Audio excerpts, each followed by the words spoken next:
Hello students, welcome to my channel excel in English. आज हम करेंगे ग्रामर का सबसे important topic tenses and verbs. जैसे आप जानते ही हैं, टेंस इंग्लिश ग्रामर के लिए सबसे बेसिक टॉपिक है और इसके कॉन्सेप्ट्स क्लियर हो जाते हैं अगर हमें, तो हम इंग्लिश में सेंटेंसेस बनाना भी अच्छे से सीख जाते हैं। तो टेंस को समझने के लिए ज़रूरी है आपको पता होना कि टेंस में मेनली हम क्या सीखते हैं, टेंस बोलते किसको हैं। टेंस मीन्स काल होता है या समय होता है और वर्ब मीन्स क्रिया होता है। तो टेंस जब हमें एक्सरसाइज दी जाती है करने को, तो उसमें हमें वर्ब्स की फॉर्म भरनी होती है। तो वर्ब्स की 3 फॉर्म्स हैं, V1, V2 और V3। अब टेंस से हमें क्या पता चलता है कि कोई काम किस समय पर हुआ, ये हमें टेंस बताता है। टेंस यानी वर्ब की फॉर्म बताती है किसी भी सेंटेंस में कि काम कब हुआ, प्रेजेंट में हुआ, पास्ट में हुआ या फ्यूचर में हुआ। प्रेजेंट मीन्स वर्तमान समय, पास्ट मीन्स बीत गया समय, भूतकाल, और फ्यूचर मीन्स भविष्य काल। तो टाइम या टेंस या काल के 3 भेद हैं, 3 रूप हैं, तो जिसमें हम उनके आगे मल्टीपल पार्ट्स हैं। प्रेजेंट की भी 4 टाइप्स हैं, पास्ट की भी 4 टाइप्स हैं, फ्यूचर की भी 4 टाइप्स हैं, लेकिन इनकी एक सिंगल पहचान है। प्रेजेंट में हमेशा है में बात होती है, पास्ट में हमेशा था में बात होती है और फ्यूचर में हमेशा गागेगी में बात होती है। तो सबसे ज़रूरी है हमारे लिए टेंसेस को पहचानना, और जो टेंस की जो पहचान है उसी के आधार पर हमने टेंस की 12 टाइप्स हैं। हम 1 बाय 1 हर टाइप करेंगे। आज हम 2 टाइप्स प्रेजेंट टेंस की क्लियर करेंगे। उसके बाद, क्योंकि टेंस का एक लंबा टॉपिक है, एक वीडियो में इसको मैं कंप्लीट नहीं कर सकती, तो इसके हम मल्टीपल सेक्शन बनाएंगे, पार्ट्स में वीडियोस में इसकी सेंड करूंगी। तो आज फर्स्ट वीडियो में हम प्रेजेंट टेंस की 2 टाइप सीखेंगे। तो हमारी शुरू होती है टेंस को लेकर वीडियो। हमें टेंस मीन्स काल या समय। तो काल या समय हमें किसी भी सेंटेंस में वर्ब से पता लगता है। वर्ब का कौन सा रूप लगेगा, ये टेंस या सेंटेंस की वर्ब डिसाइड करती है। टेंस के 3 रूप हैं, प्रेजेंट, पास्ट और फ्यूचर। प्रेजेंट में हमेशा किसी ना किसी रूप में V1 आएगी, पास्ट में हमेशा किसी न किसी रूप में V2 आएगी, और फ्यूचर में विल शैल के साथ वर्ब की फॉर्म आएगी। कौन सी वर्ब की फॉर्म आएगी, ये हम जब सेंटेंस करेंगे तब डिसाइड करेंगे, ठीक है। अब प्रेजेंट में भी, प्रेजेंट के भी 4 टाइप्स हैं, इंडेफिनिट, कॉन्टिन्यूअस, परफेक्ट और परफेक्ट कॉन्टिन्यूअस। ऐसे ही पास्ट के भी 4 टाइप्स हैं, indefinite, continuous, perfect, perfect continuous. Same future में इंडेफिनिट, कॉन्टिन्यूअस, परफेक्ट और परफेक्ट कॉन्टिन्यूअस। अब हम एक टेंस को 1 बाय 1 स्टडी करेंगे। सिंपल प्रेजेंट या प्रेजेंट इंडेफिनिट, जिसकी पहचान है सेंटेंस के लास्ट में आपके पास ता है, ती है, ते है होगा। ये लगता है जब हमें किसी की कोई हैबिट बतानी हो या यूनिवर्सल ट्रूथ बतानी हो। हैबिट मीन्स आदत, यूनिवर्सल ट्रूथ मीन्स सार्वभौमिक सच्चाई, ऐसी सच्चाई जिसे सारी दुनिया मानती है। जैसे सूर्य दिन में चमकता है, तारे रात को चमकते हैं, सूर्य पूरब से निकलता है, सूर्य पश्चिम में अस्त होता है, पृथ्वी सूर्य के चारों ओर चक्कर लगाती है। तो इन सेंटेंस में आ रहा है ता है, ती है, ते है। ऐसे जब हमें किसी की हैबिट बतानी हो, जैसे वह प्रतिदिन समय पर स्कूल आती है, वह सुबह जल्दी उठती है, वह समय पर होमवर्क करती है, वे शाम को मैच खेलते हैं, मैं हमेशा सच बोलती हूँ, इस तरह की कोई भी हैबिट बतानी हो तब हम लगाएंगे प्रेजेंट इंडेफिनिट। प्रेजेंट इंडेफिनिट का मतलब वर्ब की फर्स्ट फॉर्म। फर्स्ट फॉर्म, अगर हमारे पास सब्जेक्ट क्रिया को करने वाला कर्ता सिंगुलर है, एक वचन है, तब हम वर्ब में एस या ईएस लगाएंगे। लेकिन अगर वो प्लूरल है, बहुवचन है, तो सिर्फ V1 लगाएंगे, ठीक है। अब देखो सेंटेंस से करेंगे अभी हम इसको। जैसे वह हमेशा सच बोलती है, ये वाला सेंटेंस हमें करना है। मान लो वह हमेशा सच बोलती है, इसमें ती है आ रहा है कि तो ये पहचान है प्रेजेंट इंडेफिनिट की। ता है, ती है, ते है। वह बोलती है मीन्स लड़की है, वह के लिए हम ही लगाएंगे शी। हमेशा का ऑलवेज। अब हम वर्ब लगाएंगे। वर्ब इसमें फर्स्ट फॉर्म लगेगी और बोलती है कि इंग्लिश क्या होता है, स्पीक। तो स्पीक के साथ हम एस या ईएस लगाएंगे क्योंकि हमारा जो सब्जेक्ट है एक वचन है। अगर होता वे सच बोलते हैं तो प्लूरल हो जाता, फिर स्पीक का स्पीक आता। बहुवचन में प्लूरल मीन्स बहुवचन, सिंगुलर मीन्स एक वचन। एक वचन है तो एस या ईएस लगाओ, बहुवचन है तो सिर्फ वी1 लगाओ। ठीक है। शी ऑलवेज स्पीक्स, सच के लिए हम लगाएंगे दैट। सेंटेंस बनाते हैं जब हम, तो सबसे पहले सब्जेक्ट, उसके बाद वर्ब, उसके बाद ऑब्जेक्ट। ठीक है। She always speaks the truth. यहाँ पे हमने एस लगाया। अगर सब्जेक्ट आपका एक वचन है तो एस या ईएस लगेगा। ये वर्ब के अकॉर्डिंग डिसाइड होता है। किसी वर्ब में पीछे एक्स है, सीएच है या कोई और टाइप वोवल है तो वहां पे ईएस आता है। लेकिन अगर यहाँ पे देखो जैसे सिर्फ कॉन्सोनेंट है ये वाला के, तो स्पीक्स, फिर ईएस नहीं आएगा, एस आएगा। अगर प्लूरल है, दे प्ले क्रिकेट या match daily.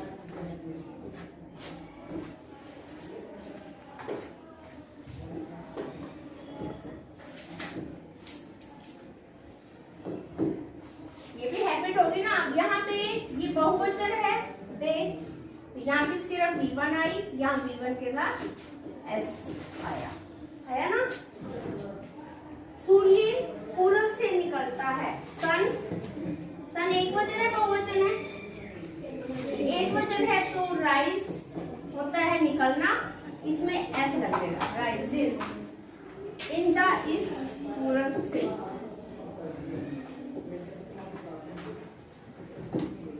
Sun rises in the east, sun sets in the west, earth revolves around the sun. तो प्रेजेंट इंडेफिनिट टेंस समझ में आ गया। हैबिट के लिए लगता है और यूनिवर्सल के लिए लगता है। ठीक है। सिंगुलर है अगर आपका सब्जेक्ट तो वर्ब के साथ ऐसे एस लगाओ। आपको कैसे आएगा एग्जाम में सेंटेंस? एक्सरसाइज कैसे आएगी? देखो ऐसे आएगी। मान लो आपको एक सेंटेंस दे दिया,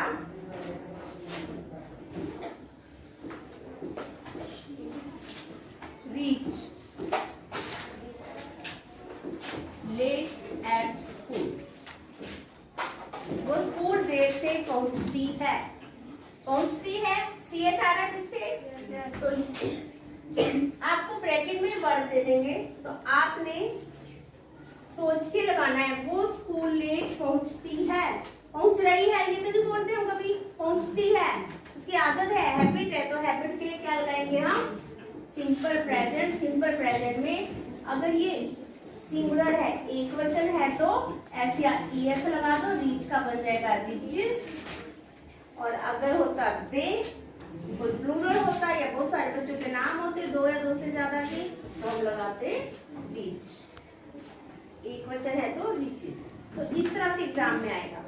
अब मैं आपको ये भी सिखा रही हूँ कि नेगेटिव कैसे बनाते हैं और इंटेरोगेटिव कैसे बनाते हैं। ठीक है।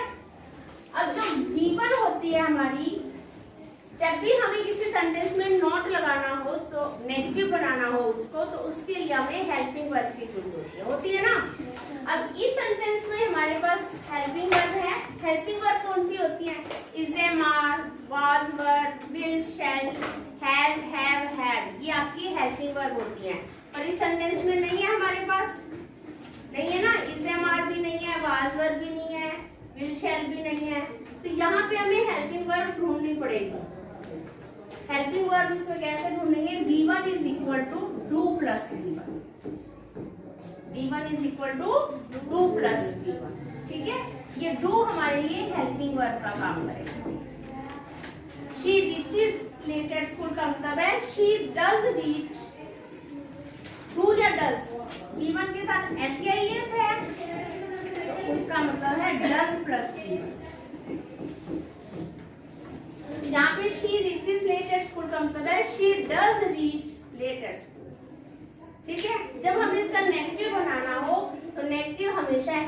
वर्ब के साथ लगता है शी, वो स्कूल लेट नहीं पहुंचती है। She does not reach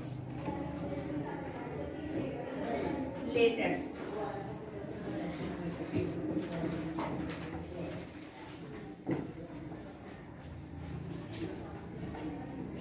negative कैसे बनाएंगे? डू या डज लगाकर। सिंपल V1 है तो डू लगाओ, V1 के साथ एस या ई है तो डज लगाओ। रिचेस था एक वचन, मतलब एक वचन है तो डज नॉट लगाओ, बहुवचन है तो डू नॉट लगाओ।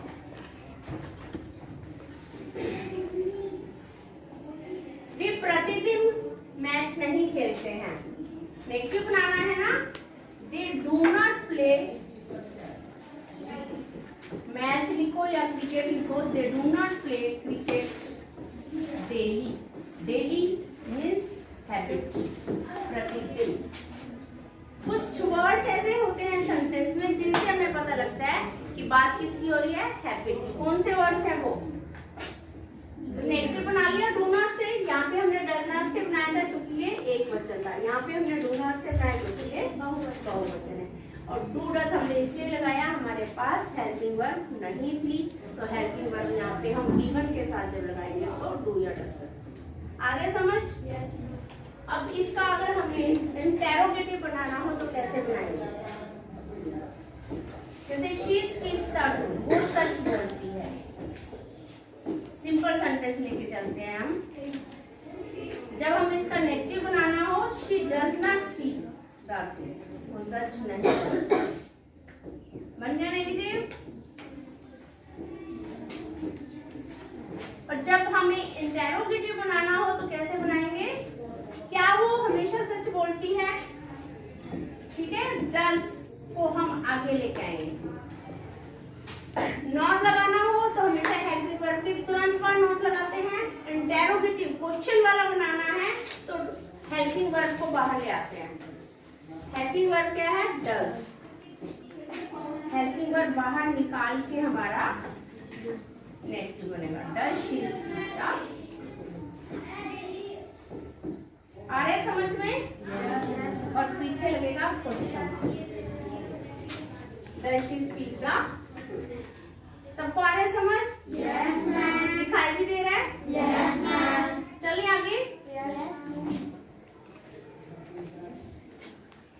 अब एक चीज और आपको पता होना चाहिए कि ये हम हैबिट वाला, हमें कैसे पता लगेगा ये हैबिट वाला सेंटेंस है।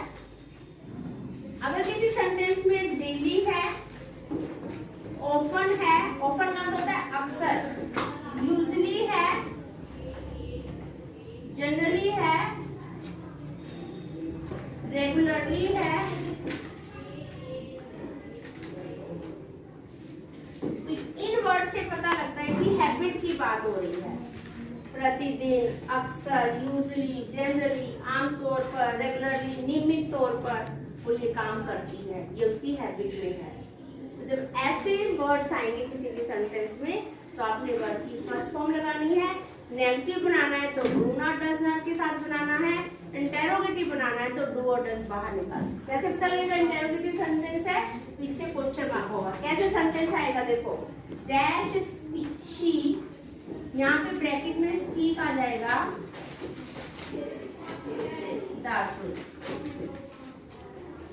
और पीछे क्वेश्चन मार्क होगा, तब आपको पता लगेगा कि आपको इंटेरोगेटिव बनाना है।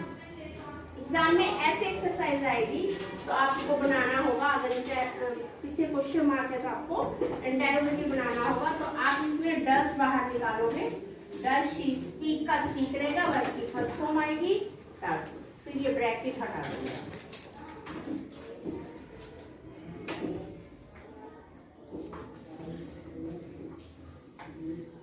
ठीक है, डज शी स्पीक द। आगे समझ? yes. आगे चले। नेक्स्ट है आपका प्रेजेंट कॉन्टिन्यूअस, है कि नहीं? तो प्रेजेंट कॉन्टिन्यूअस में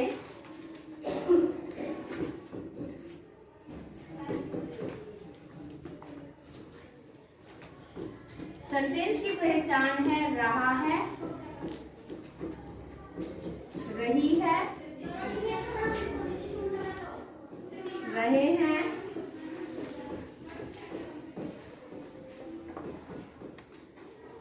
पहले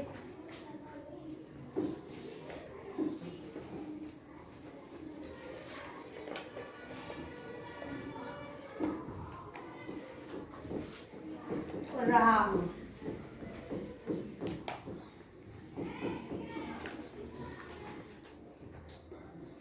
मैं खाना खा रहा हूँ, वह खाना खा रही है, वे खाना खा रहे हैं, वह स्कूल जा रहा है।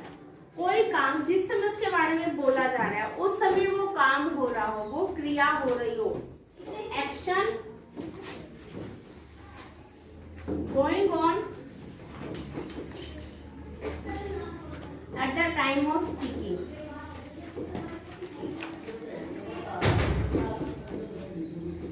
तो बोलने के दौरान क्रिया चल रही हो तो उसको हम कौन सा टेंस मान जाएगा? Present continuous. ठीक है, तो प्रेजेंट कॉन्टिन्यूअस की पहचान है काम बोलने के दौरान चल रहा हो। जैसे मैं बोलती हूँ कि मैं ब्लैक बोर्ड पर लिख रही हूँ, मैं ये बात बोल भी रही हूँ और वो काम मैं कर भी रही हूँ उसी समय पे।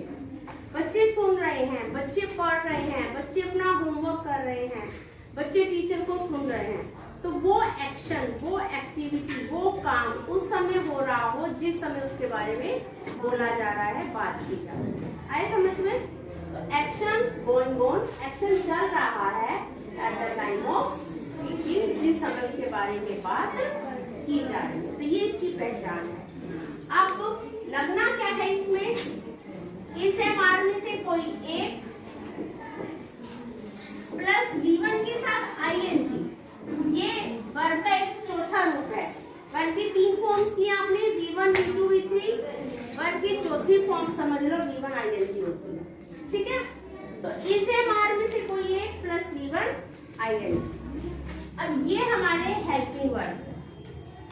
अब आप कहोगे मैडम आपने तो कहा था कि इसमें वर्ब की फर्स्ट फॉर्म आती है प्रेजेंट इंडेफिनिट में या प्रेजेंट टेंस में, तो वर्ब की फर्स्ट फॉर्म के साथ ING लग गया, वो तो नहीं रही। तो इसे मार से हमें पता लगेगा कि वर्ब की फर्स्ट फॉर्म है या प्रेजेंट टेंस है, क्योंकि ये देखो आपने एक वर्ब की फॉर्म ये पढ़ी है, बी वॉज बीन, पढ़ी है कहीं पे? बी की फर्स्ट फॉर्म B1, B2 और ये B।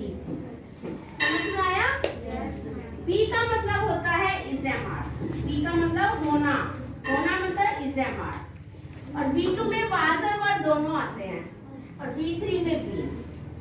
तो इसमें इस तरह से वर्ब की फर्स्ट फॉर्म आ रही है इज़ेमार के रूप में। इज़ेमार से पता लगेगा प्रेजेंट टेंस है। प्रेजेंट टेंस में V1 आएगी, आएगी किसी बदले हुए रूप में। प्रेजेंट इंडेफिनिट में तो सिंपल V1 थी, हेल्पिंग वर्ब नहीं थी, हमें डूडल्स का सहारा लेना पड़ा था। यहाँ पे हमारे पास हेल्पिंग वर्ब होती है और हम V1 के साथ ING लगाते हैं और इसे मान से पता लगता है कि वो प्रेजेंट टेंस है। ठीक है, और सेंटेंस देखो, वह खाना खा रही है या माँ खाना बना रही है। मदर, मदर के साथ इसे मारने से क्या लगेगा? इज लगता है सिंगुलर के साथ, एक वचन के साथ। एम लगता है आई के साथ, आर लगता है प्लूरल यानी बहुवचन। तो मदर सिंगुलर है, एक वचन है, मदर के साथ इसे मारने से कोई एक क्या आएगा? इज। फिर V1 के साथ ING मैंने बोला था आपको, ये वाला इसे मारने से हमने इसे लगा दिया और V1 के साथ ING लगाओ। खाना पकाने की इंग्लिश क्या होती है? कुकिंग हो जाएगा। फूड, फूड का मतलब भोजन या खाना।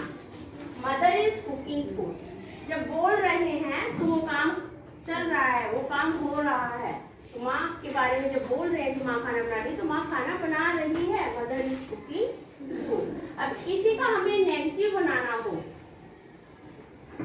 इसी का हमें नेगेटिव बनाना हो तो इस हमारे पास हेल्पिंग वर्ब है, तो इसके साथ ही हम नॉट लगाएंगे। मदर इज नॉट कुकिंग, माँ खाना नहीं बना रही है। नहीं, इसमें हेल्पिंग वर्ब है हमारे पास, इज़ेमार है। जिसमें हेल्पिंग वर्ब नहीं था तो वहां हमने डूडल्स लगाया, क्योंकि V1 डू प्लस V1 के बराबर होती है, बताया था। तो मदर इज नॉट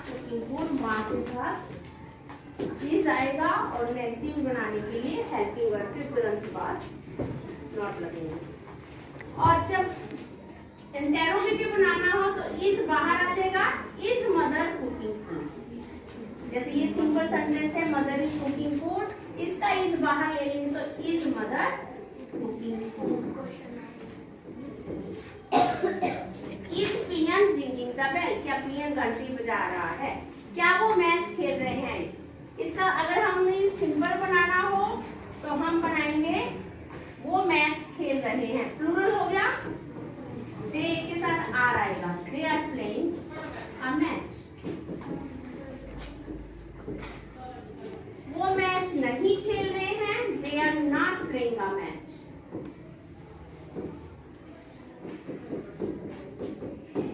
क्या वो मैच खेल रहे हैं, आर बाहर आ जाएगा, are they playing a match.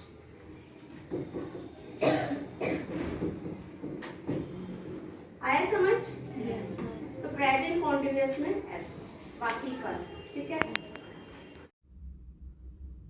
तो स्टूडेंट्स, बाकी का हम नेक्स्ट वीडियो में करेंगे। ये 2 टाइप्स के आधार पर बेस्ड मैं आपको 2 एक्सरसाइज दे रही हूँ। इन एक्सरसाइज को आप प्रैक्टिस कीजिए। तब तक के लिए मिलते हैं नेक्स्ट वीडियो में। तब तक के लिए like, subscribe and share my video. Thank you.